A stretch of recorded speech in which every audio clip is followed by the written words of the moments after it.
This is your weekly global sailing highlights show, The World on Water, for October 27th, 2025. First off, our apologies for running late this week, but the circumstances were well beyond our control.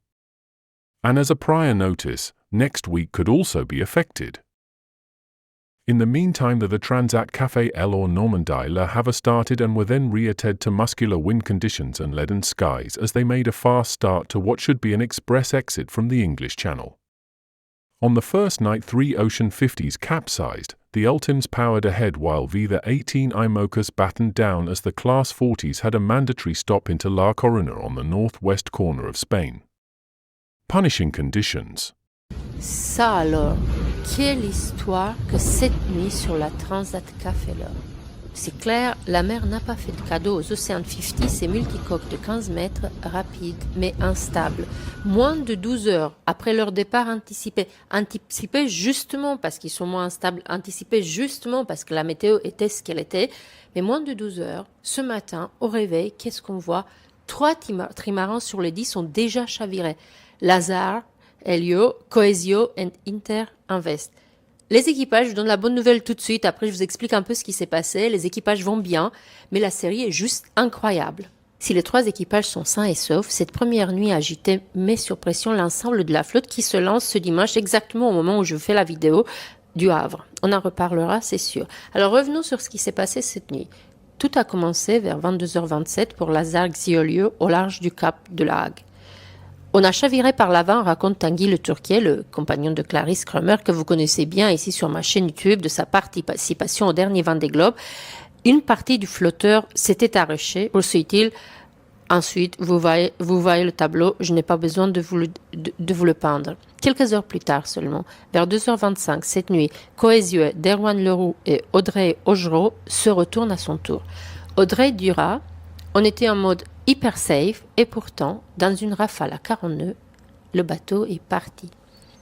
Et son co-skipper, Erwan Leroux, disait ce matin, dès le réveil, je l'ai entendu sur RMC, on est rentré dans une zone ventée, c'était prévu, mais l'instabilité était bien plus importante qu'annoncé. Leur voilier était à ce moment-là, il occupait la 8e place sur les 10 de Ocean 50, dans des creux de 2,50 m environ, quand il a chaviré, donc au nord de l'île de Guernsey. Je ne sais pas si je la prononce bien. Et c'est lui encore qui le raconte. On s'est fait prendre dans l'une de ces risées, c'est allé à une vitesse incroyable. Le bateau s'est fait jeter sur le côté et a donc chaviré sur le côté et nous avec. Ça a été à une vitesse assez folle.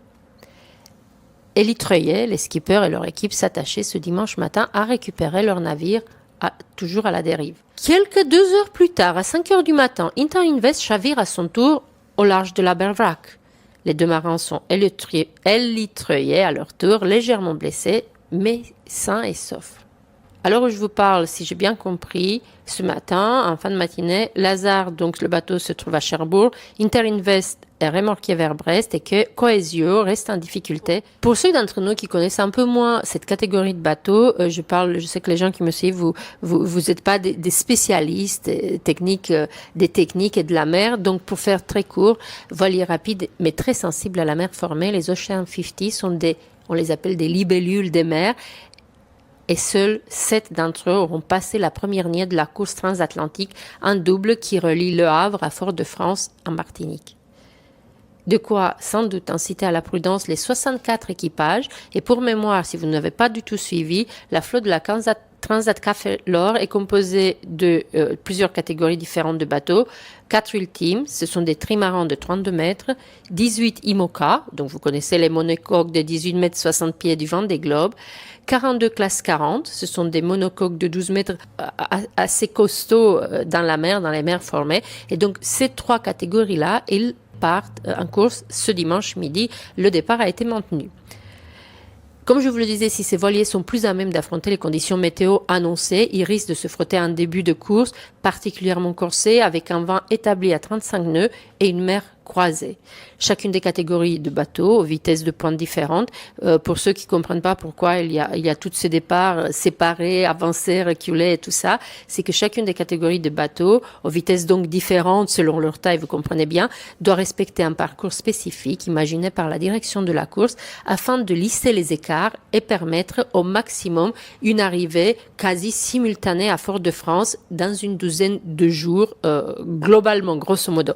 Mais cela est une autre histoire. Je vous raconterai plus de cette Transat Café L'Or que je n'avais pas suivi jusqu'ici dans les prochains jours. Pour aujourd'hui, ce qu'il faut retenir, c'est que 3 des 10 bateaux partis la nuit dernière ont chaviré, ce qui n'est quand même pas rien. Mais la bonne nouvelle, c'est qu'ils sont tous sains et saufs. Je vous embrasse. À très bientôt. Bye bye.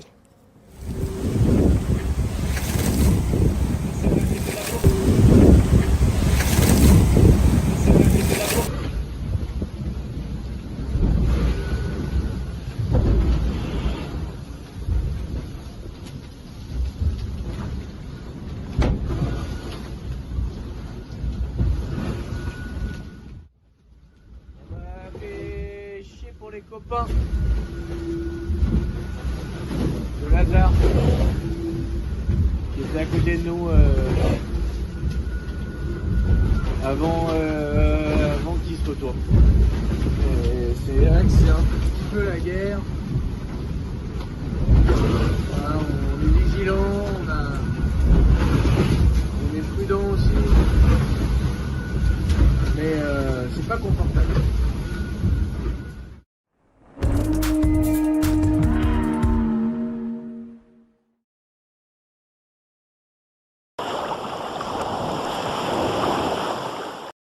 The 46th edition of the Rolex Middle Sea Race is underway. An impressive international fleet of 117 yachts are contesting the 46th edition of this compelling and historic offshore race. Following the captivating start from Valletta's imperious Grand Harbour, a 606 nautical mile challenge lay ahead featuring an anti-clockwise circumnavigation of Sicily before finishing back in Malta.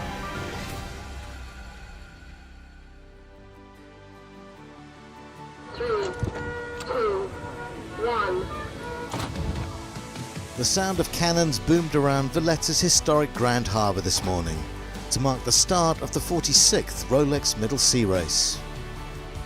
117 yachts, more than 1,000 sailors from over 50 nations.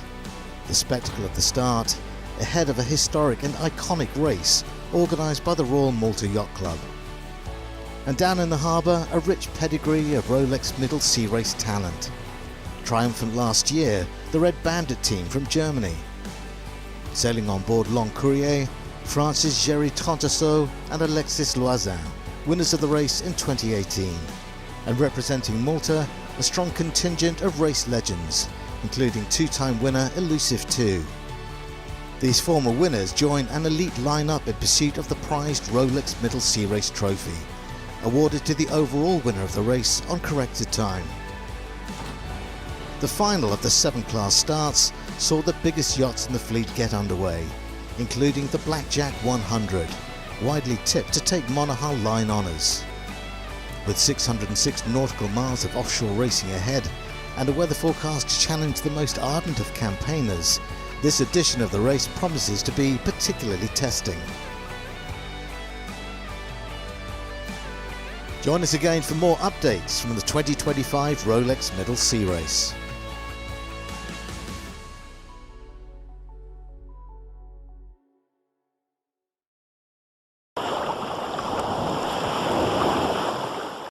After the scariest moment in life, Eric Marsh aboard his yacht, Sun Bear, finally arrives in Mauritius, and for the first time, he opens up about his terrifying man-overboard experience.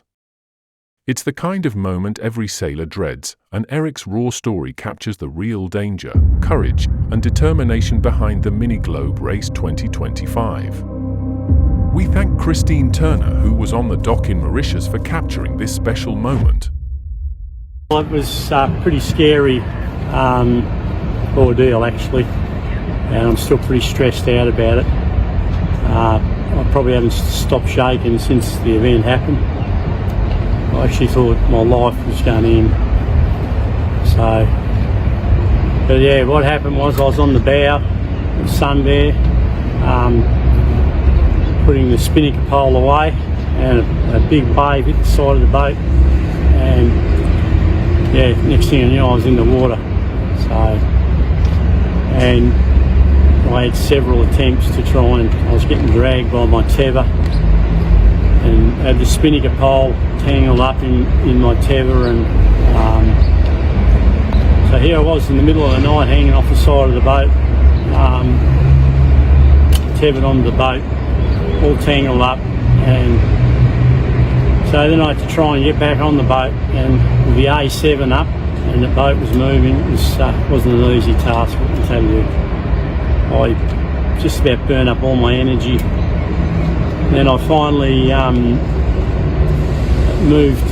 slid along on my, so I could unclip my harness and clip on another small harness, the tether, and I slid back to the back quarter, the stern quarter, and I managed to climb back over the stern. And then of course the life jacket inflated, so that made it even more difficult because the trying to squeeze through the lifelines, I had to let the life jacket down to get back through the lifelines.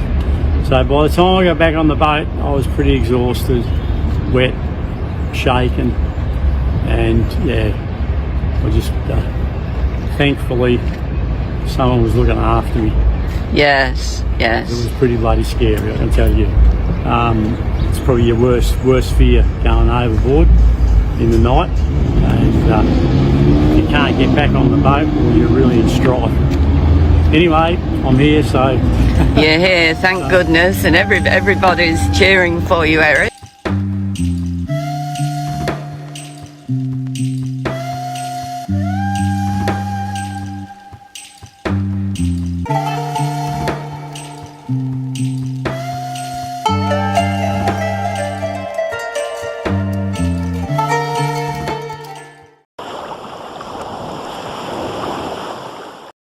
Monohull line honours has been decided at the 2025 Rolex Middle Sea Race. Crossing the finish line in Transat Harbour, Malta, at 5:44 and 7 seconds Central European Summer Time, Blackjack 100 took the title in an elapsed time of 2 days, 17 hours, 44 minutes and 7 seconds. Success for the 100-foot maxi yacht, skippered by Tristan Lebrun and owned by Ramon Vos, was highly coveted. Last year, Blackjack 100 had to settle for second on the water after a thrilling duel with Scallywag 100. The two yachts met again in July at the Rolex Fastnet race, where this time Blackjack 100 claimed line honours, turning the tables on her rival. At 5:44 this morning, Blackjack 100 crossed the finish line in Malta to become the first boat home in the Rolex Middle Sea Race and claim the Monohull Line Honours title. The elapsed race time of 65 hours and 44 minutes fell well short of the course record, but given the light wind conditions, Blackjack 100 owner Raymond Vos was delighted with the team's performance. Winning the Rolex Middle Sea Race is a significant achievement. It's competitive, it's different weather, it's dark most of the time. So it's really very nice to end the season for us with winning this fantastic race. Despite trailing Balthazar out of the harbour at the start, Blackjack sailed an exemplary race, easing into their stride on the passage over to southern Sicily, and rounding Stromboli with a clear lead, a position they maintained for the remainder of the 606 nautical mile race. Very good race so far, everything is going well on Blackjack and we are having a good time. We keep pushing hard. In second place on the water, Louis Balcon's Balthazar. Although unable to challenge for line honours, the Maxi 72 is in the running for the overall race victory on corrected time. But with much of the fleet still to pass the race's halfway mark, we will now have to wait and see which yacht in this world-class fleet will emerge victorious. Join us again for more updates from the 2025 Rolex Middle Sea Race.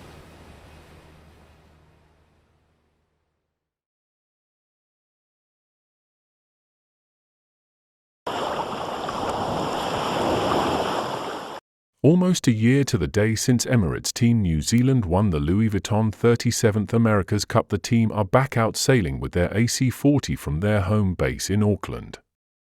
At the same time, announcing a new mix of exciting young Kiwi sailing talent and multiple Olympic medal-winning experience joining the sailing team in their defense of the Louis Vuitton 38th America's Cup in Naples in 2027.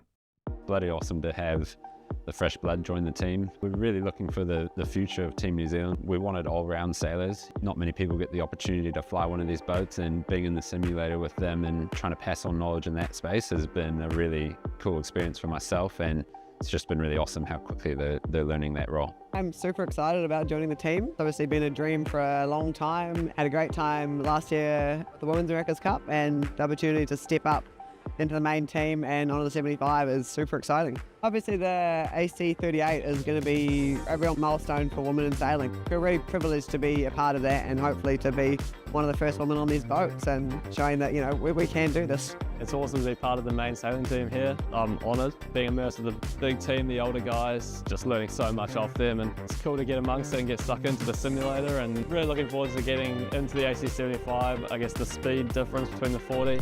Alright boys, let's go. Just being able to sail that boat that defended the America's Cup is going to be a big thing, and I'm very excited for it. Pretty epic to get the call up from Nathan and Andy, and great to know that the little work had paid off at the Moth Worlds earlier this year, and it's such a good atmosphere in here. Great bunch of people and all striving towards one goal. I'm ready to push this team as hard as I can. I think I'm going to learn so much over this time and really help me upskill a lot and be able to help out and hopefully getting up to scratch of what it might look like around this America's Cup. Last time in the Youth AC, I learned a lot about the team's professionalism. It's a team that I've always looked up to and aspire to be a part of. It's a little bit lighter on legs, don't you think? Came away like hungry for more. The team environment part really caught me, and I'm keen to come back and like push for more, and definitely want to be a part of the team to win the cup. Now with the rule being finalised and the protocol, we're just looking forward to getting out on the water and getting stuck into it and sharpening a knife for the cup. For us guys that are slowly getting older in the team, it's awesome to have some young blood in here and challenging us, and great to see the integration that's been happening recently. We've spent the last week here just kind of share the knowledge that we've got and create depth within the sailing team, which so far has been going really well, and can't wait for the sailing operations to start soon.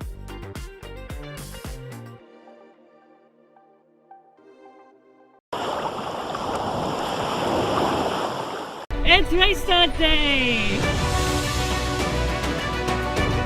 Beautiful day, great day to sadly say goodbye to Punta del Este, who have been just so gracious, so kind and so accommodating.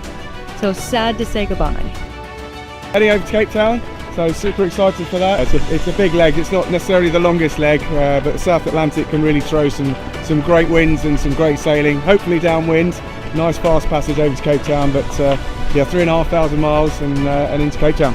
It's my hometown, going back to see my family, and this has been the leg that I've been dreaming about doing for about 10 years now, so I'm flipping so amped to hit the Atlantic, catch some swell and surf my way back into Cape Town. It'll be a blast, you're going to have fun, and see you in Cape Town.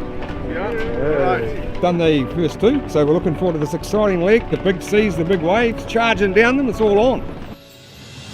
I feel a little bit nervous because it's the first time for me to cross so South Atlantic, and I heard that it's really windy and bigger wave than leg one. So I don't know, I'm ready, but still a little bit nervous. So I will figure it out. There's such a buzz around on the dock here in Punta del Este. Crew all ready to go. We've got 4 South Africans on board. It's really special to have them.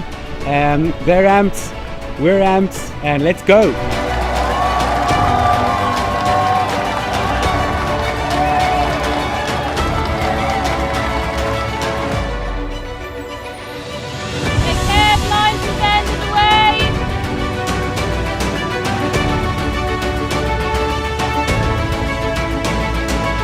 We're at race start now. It's only less than 15 minutes to go to start.